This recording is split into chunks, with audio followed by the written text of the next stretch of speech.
part of being proactive is being spontaneous and loving people and actually going out to lunch and saying it and meaning it when you say it, or visiting people or helping others or giving of your time.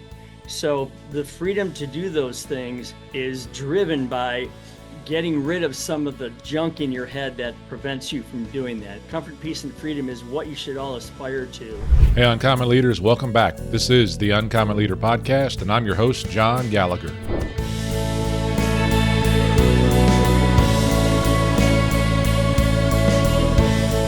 Ken Rusk, welcome to the Uncommon Leader Podcast. Great to have you on the show, man. Am I looking forward to our conversation today? How you doing?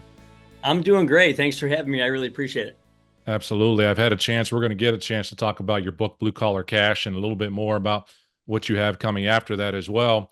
But I'll start you off the same way I start all the first-time guests here on the Uncommon Leader Podcast, and that's ask you to tell me a story from your childhood that still impacts who you are today as a person or as a leader. Well, great question. So I grew up in a very small town of Amherst, Ohio. I had 4 brothers. My father was an ex-Marine. And so he ran our very tiny house like a barracks, which was really cool. Well, most times it was cool. But what I learned that I still use today. So he worked really hard. I think he was making $12,000 or $14,000 working as a produce manager at a grocery store and trying to feed all of us. And it was tough. I mean, we didn't know whether we had money or didn't have money. We didn't, but we didn't know any different. We still went outside and played in the backyard and did everything normal, like normal kids did, at least we thought. But I remember that he would say, I can feed you, I can shelter you, I can protect you, I can give you basic things. But if you want something beyond that, then you have to go out and find a way to earn that. And so from the time I was 12, 13, 14, I learned real quick how to trade labor for things. And I wanted a new aluminum baseball bat, so I couldn't believe that I could go out and work somewhere for 10 hours and then end up with that aluminum baseball bat. It was just a foreign thing to me. But I still use that very same method today. The things get bigger and the hours get longer. But I think working for yourself and looking to have a goal and looking to create some eventuality and having the control over that, it's just a really cool thing. The essence of blue collar cash, right? In terms of starting out early. You and I, again, while we didn't grow up in the same town, I grew up in northern Panhandle, West Virginia, in Steel Town. And that's really, you mentioned even the aluminum baseball bat. You want to get that done, you go move some things around to get cash in your pocket and make that happen. For me, it was working at a car wash early on as a high school senior and trying to learn, or high school junior, trying to learn how to drive cars as I pulled them out of the car wash and spun the tires and, earned some tips and things like that. So I can see how that got started in the steel towns of West Virginia and the space that you're from. Really cool. So you wrote this book, Blue Collar Cash. Who did you write it for, and why did you write it as well?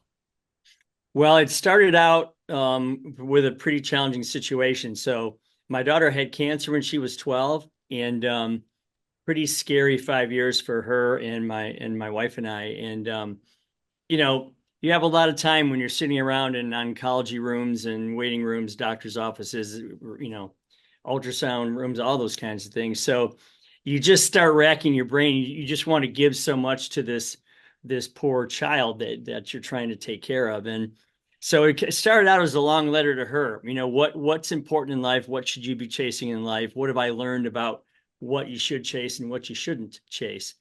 And how to live in anticipatory fashion in life. And so I just started writing stories to her, and then I she was going to lose half of her sight in this project, in this process. And I just wrote about friends of mine that overcame the most unbelievable tragedies to become successful entrepreneurs. And story after story, interview after interview, and pretty soon I had this pile of words.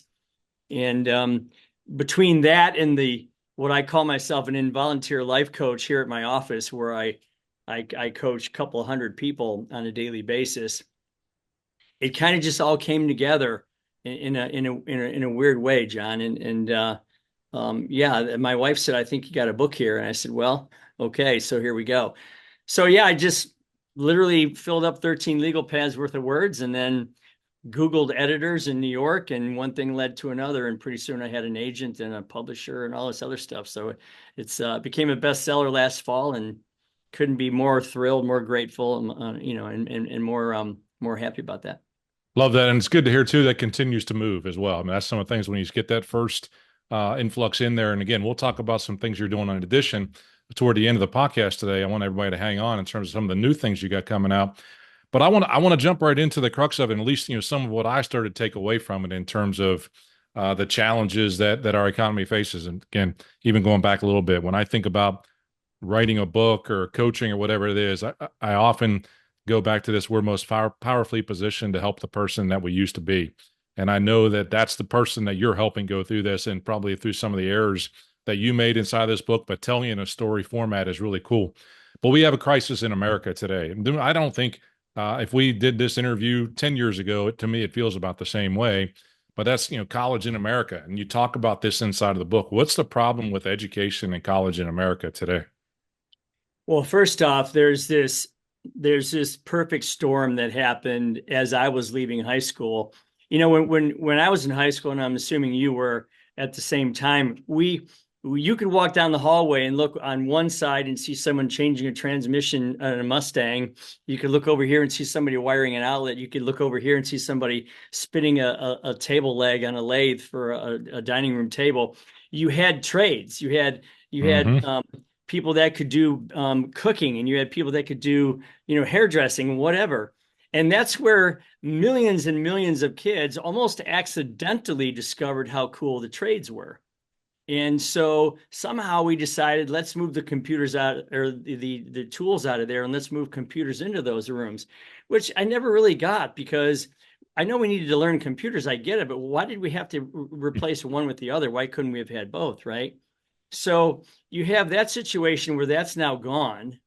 You have another situation where kids, instead of, like I said earlier, instead of being in the backyard playing with hammer and nails and building tree forts, raking leaves, or digging plants or whatever, kids are just sitting there on their iPhones working on games like Minecraft, and that's just not the same thing, John. Nope. So if you couple those two problems with the fact that colleges have done a really good job of getting all the high school teachers and the guidance counselors to just push nothing but college, as if we're all going to be losers if we don't go to school. And you've got this perfect mixture of it's college or else. In fact, my old high school is now somehow a college prep school, and yet it still does the same thing when I was there. So this is what the result of that is. 40% of kids go to college without knowing why they're going. That's scary. 25% of those people change their degree in the first couple of years. That's scary and wasteful. But the worst one is, today, as we sit here, only 33% of college degrees ever get used ever. So if that was a business, it would go out of business. If you were the CEO of that company, you would be terminated for the ineffectiveness of that. Now, I'm not an anti-college guy. If you're going to operate on my shoulders so I can get back out on the golf course, I want you to know everything there is to know about a knife before you come at me with it, okay? Yep. Same goes with managing my money, or building a building for me, or doing whatever. Those are job-specific college degrees. It's the ones that I worry about are the, let's just go because everyone says I have to go. I'll just go get good at beer pong for 3 or 4 years and come out with a bunch of debt and a degree that I can't really find a job for. Those are the people I worry for, because they're being led down the wrong path by supposedly smart people who are just all too eager to take their money and then not care about them one iota when that degree is done. Well, you think about that again, it's generally not their money. That, to your point, they either come out with debt, or it's an investment that parents are making in them, and when they come out, that investment is not yielding the fruit that it could. What are you seeing in then society? So you touched on the data and things like that. What are you seeing as the trend in society today that's ultimately contributing to this mindset of go to college? You mentioned the at least the counselors in the high schools, but what's happening in the outside space is driving this as well? Well, I wrote an open letter to parents on my website at kenrusk.com. And one of the things that I said was, I get it. I'm a parent myself. you feel like, okay, let's see, I birthed my child, I clothed my child, I protected them, I gave them food, I educated them as far as I could. And now I feel like society is telling me that I'm not a good parent unless they have a degree hanging on the wall. Okay. I'm not a good parent if I didn't put them through school. Well, again, that's just the product of a parent being led down the wrong path or oversold what the value of that degree is. Some of the most successful people that I know right now are all blue collar entrepreneurs. Hmm. Now, that doesn't mean you're not going to be successful as a surgeon or a banker or whatever. But when I look at the parents' expectation, so that when they go to parties and they go, well, my son's going to Vanderbilt and my son's going to Ohio State and my son's going to Michigan or my daughter's going to here or there. I heard I was at this party once where someone said, "Well, what's his name? What's her son doing?" Well, he's just going to be a plumber. And they were like, "Oh, like, ooh, like too bad he's just a plumber." Well, I know that kid. Okay, he now has 6 vans. He's got 12 employees that he's making probably close to $500,000 a year. He's killing it, but he's just a plumber. So it's the outside, to answer your question in a long way. It's the stigma that just Hmm. isn't going away. That's so it's so underdeserved, and we're just trying to find a way to fight that, and that's what we do every day. I think how it changed so much. I listened back because I remember, even with my parents, you go back that many years. And again, I think we're probably pretty similar in age where they would say, so that you don't have to do this, you need to go to college. So you don't have to do this, shift work and things like that to get done. And, you look back on that and, the generation prior to that was saying that's how they came out of high school and went right into that. And they provided a really good way of life in terms of going to understand. So much data that you have that shows that it's not a perfect situation for everybody to go to college. As you said, it's not that we shouldn't go to college, but there's a reason not to. What are some of those unique benefits that you're seeing now? You mentioned the individual who's got 12 employees in a van running his own business, but the unique benefits they have of a blue collar lifestyle that are often overlooked in today's society. Well, first off, let's start right off the jump, okay? You put 4 years of 50,000 a year into college. That's $200,000 all in, and I'm talking about every expense you can imagine related to that, not just the tuition. Okay, you're 200,000 in the hole, and you hope that you find a job that's going to pay you enough to get you out of that hole. Now, you start your own business or you work for someone in the blue collar field right out of high school, you're going to make 40, 50, 60, $70,000 a year as someone that works within that organization before you even start your own company. Let's just call that a $200,000 swing over 4 years on the positive side of your asset base. That's a $400,000 swing from one way to the other. Okay. So all I'm saying is you just need to at least think about that before you just automatically shove your kid into college. That's the first thing. The second thing is this: there is a certain amount of control that you have. When you work in blue collar trades, you can typically control your input, you can control your output and the quality of that output. You can control your day, your time, your schedule, and your financial gain. I don't think you get that on the 15th floor of some cubicle selling medical supplies for some conglomerate somewhere where you really don't know how you fit in or what's the beginning, what's the end. And while some people seek the comfort of a large organization and the security of that, I get that. But for the most part, I don't think there's any other way to live than you running your own show and you controlling your own effort and your own gain from that effort. So yeah, I just think there's a lot of things. I heard a study once, and studies are studies, but I believe this one. They said something about 58% of white collar workers are, I'm sorry, 58% of blue collar workers to 65% are happy with their life, Hmm. but only 32% of white collar workers were. So I have to believe that the reason that is because there's so much outside influence that a lot of white collar workers have, where someone's trying to beat them to a promotion or someone's trying to, exercise control over them, or there's a bunch of red tape to doing everything they want to do. Whereas you don't have that necessarily in the blue collar world. You're kind of free to do what you want to do and make your own rules. I think that's really cool. And again, I'm going to assume part of the coaching that you're helping out is maybe some of the things that they might miss. So that individual who became a plumber and now has 6 vans and 12 employees, the crisis in the workforce I see is twofold. One is we're going to have a lack of skilled workers because they're not going into the trades. Whether the trades are leaving or not, I think we'll always need plumbers, we'll always need construction, we'll always need electricians, we're always going to need those things. And computers or another exception or another program in and of itself. But how do you then get them prepared to grow into business as well? How do you use the tools that you're teaching them to say you're starting out as an individual, but now you're going to grow a business, you're going to have employees that you're going to deal with, and all the problems that exist there as well? Well, the first thing I do is ask them to make a choice. I mean, you can either be an entrepreneur or an intrapreneur, and both of those are good. Sometimes I think I'm the only one using the word entrepreneur out there, but that's okay, because there are people who don't necessarily want to take the risk like I did of currently, I think I have 45 dump trucks. Okay. And there's a lot of risk in all of that. So I think people have to decide, how much risk, how much reward. So that's the first thing.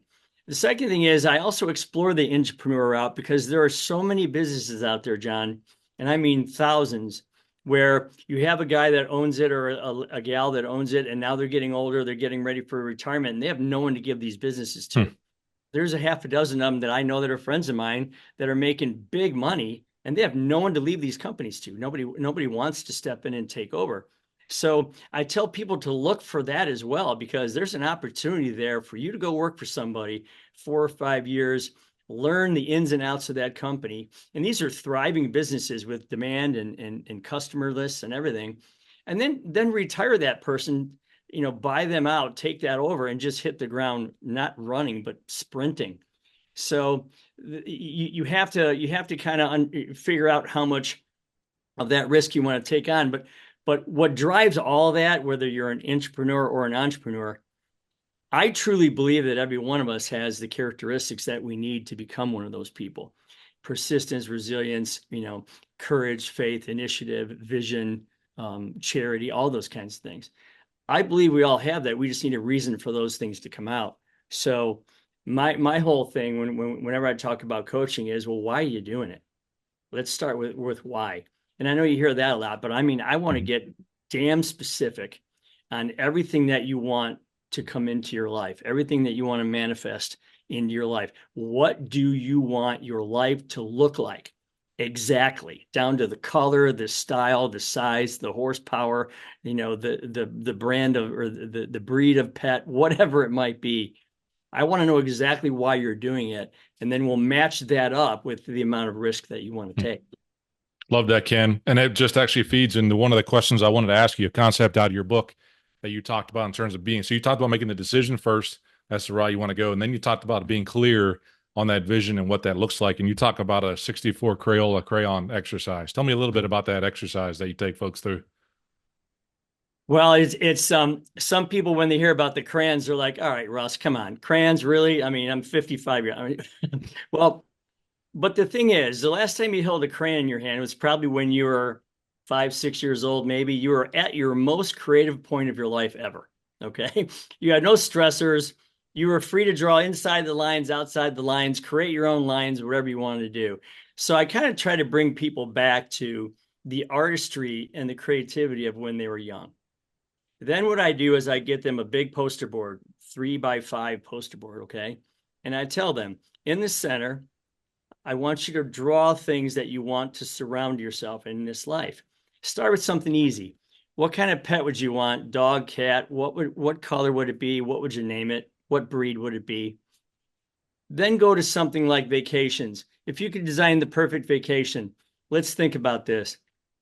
Toes in the sand, beach chair on the beach. You got the palm trees waving. You feel the ocean breeze. You can hear the roar. You're listening to the music. You're tasting the margarita. You smell the number 8 copper tone suntan lotion. I mean, the whole thing. Now keep getting that sensory as you move about the board. What would your health moment look like? What would your charity moment look like? What would your sport moment look like? What would your peace moment look like? What would your house look like in the center? What kind of vehicle would you want to traverse this earth in? What what would your give back moment be if I gave you $100 and I said, here, use your time, talent, and your treasure to go help somebody else? So you actually create this. And I know people call them vision boards, but I'm talking about on steroids. I'm talking about if you could live like that, that would be so cool. Because it's usually it's usually the way that you stop living an if then life and you start with the then and go from the beginning that way, if you understand what I'm saying. So I'm many following you. people so many people wait for life to happen to them, and I'm saying no, man, you're supposed to happen to your life. You and only you know these things, so why are you letting other people tell you how to do it? I often talk about the framework, just as you said, I call it the so that, but it's ultimately you got to make that choice first. And once you make that choice, you know you have to make a change. You have to take some action to make that happen. But there's really that so that moment. And that's that poster is what it sounds like to me, is that something you're looking to create over a period of time into the future. That can be so powerful. And I would say don't underestimate the power of those 64 Crayola crayons. I love my mom would tell the story that her favorite gift to get every year for Christmas was a fresh box of 64 Crayolas and that sharp tip that existed on those because you never wanted them to wear down, but you loved having that little sharpener inside of the 64s. That's And it was right. just a few years ago I bought her a box of 64 Crayola crayons for her for in a coloring book for Christmas, and I think she just really valued that. But I'm a big fan of, in today's make me a little bit easier as I teach, dry erase markers and using three or Sure. four different colors as you draw those pictures as you teach so that you can bring it more to life in terms of understanding that. So I actually love that as a story, and I wanted to make sure you got a chance to share that. And the other thing that you talked about, and you mentioned in terms of happiness and whose happiness in this world, you talked about three components, a triangle: comfort, peace, and freedom. That there's a balance to that in terms of happiness. Tell me a little bit more about that and how you came to that framework as well. Well, sometimes I think this was a gift from God because I was during Nicole's being when she was ill. Um, One of the things that I kept coming back to was, okay, comfort, peace, and freedom should be the goal. And John, I don't know where those words came from, but I started seeing them everywhere. I mean, it was like you see a yellow Volkswagen, and now you see yellow Volkswagens everywhere, right? Your mind kind of Right. Yeah. Yeah. The up to reticular activation yeah. syndrome. So Absolutely. Yep. I went through that like crazy. These words just started popping up, maybe not together, but as individuals. And I just couldn't help but think that they are a triangle where they're interdependent on each other. So I know that when we all think about our perfect lived life or our perfect envisioned life, we're not all going to aspire to be, rap stars or professional sports players or whatever with 15 cars, McMansions and boats and everything else. That's just not in everyone's purview. Not everyone's going to want to be that. So, what is the perfect nirvana?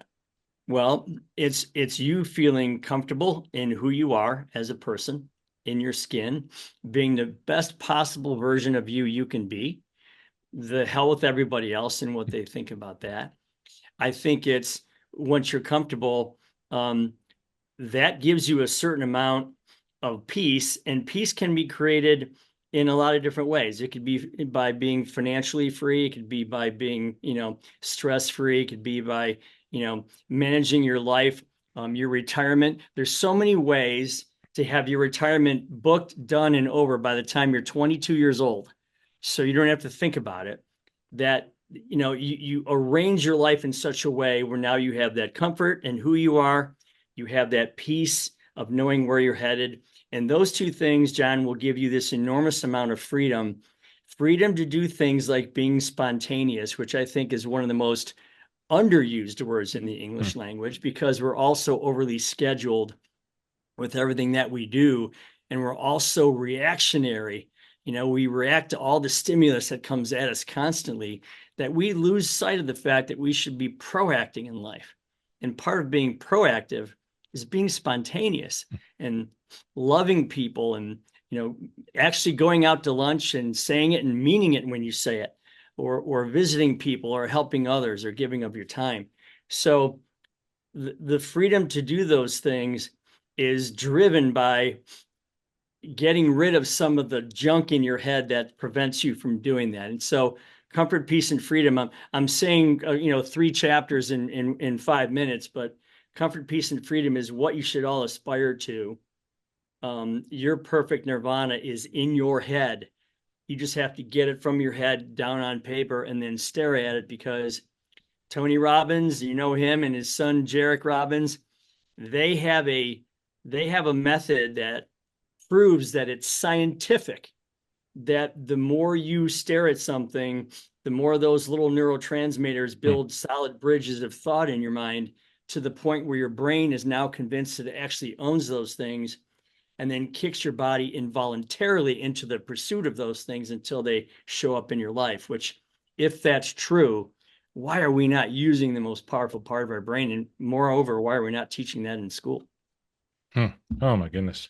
When you think about that from an education standpoint, why are we not teaching that? You're exactly right. Um, Ken, I want to talk to you about, you mentioned reading the book, and I've been through all the way through your book. I've not read it word for word, but folks are going to read your book, and you've sold a bunch of copies, Wall Street Journal bestseller. I made that happen. I often talk about the book test. When folks are done reading it, ultimately the tendency to say, I've read that book, especially as personal development, I got to get on to the next book. I put one on the shelf, just like I got a big shelf of books behind me. But after they're through reading your book, what is it that you want them to think, and what is it that you want them to do after they read Blue Collar Cash? Well, I would certainly want the book. I heard this the other day and I stole it, so forgive me, but I don't want the book to be shelf help. If it's really Mm, going to be self-help, I want it to help people. I wrote it because I really believe that I learned a few things that I could pass on to the next generation to cut their learning curve down. So I actually created a very simple course where you listen to me, jabber for about 8 different sessions. Each session's about 3 minutes long, and then you have about a half an hour's worth of work to do. And in these 8 sessions, I want you to absolutely say, okay, I am now looking at my life completely different. Ken has shown me that I am actually really in control of tomorrow, the next day, the next month, the next year, the rest of my life. So I call it the path to a successful life. It's on my website at kenrusk.com. And I just want people to know that my life was very blessed, and I'm very fortunate before I wrote the book or the course. So I donate the money from the course to charities, and like Mom's House and Make a Wish and Boys and Girls Clubs um, and Junior Achievement and those kind of things. So if you help yourself with this course, know you're going to help somebody else in the process with that money. And I just want people to walk away and say, wow, I read that book. I remember it. I own it. My life is different now. I'm taking control of my future. And here we go. I love that. Ken, I appreciate you doing that, especially for a charitable purpose. We'll make sure to put the link to the in the show notes to your website there. And in terms of staying in touch with you, is that the best way to go to your website, or is there other places you want them to go to be in touch with you? Well, KenRusk.com is the best way to go. I'm also on socials at Ken Rusk Official. You can see what we're up to in Instagram, and you can see what we're up to in Facebook and TikTok and those places. So, um, but yeah, again, I thank you for having me on. I love what you're doing, and we just have to. It's incumbent upon us, isn't it, to turn around and say, how can we help those behind us that Mhm. are struggling? So maybe if they miss one or two struggles that you and I had, they'll be better off for it. So I'm glad we're doing this today. Absolutely, Ken. I appreciate your time today investing with the listeners of the Uncommon Leader podcast. I know they're going to find value in it. I'm going to finish up. I'm going to give you the last word here with one question I always ask my guests as well. And that's, I'm going to give you a billboard. And you can put that billboard anywhere you want to. What's the message that you're going to put on that billboard, and why that message? The message is simple. You create everything that happens, and that can be good or that can be not so good. So focus on the right. Know that your emotions are a choice. Clear out your head. You know you're in control. So tomorrow is the first day of the rest of your life. Go get it. Excellent. Ken, I have appreciated and enjoyed our conversation today. Thank you for investing the time, and I wish you the best. Okay. Thank you, John. Thanks for having me.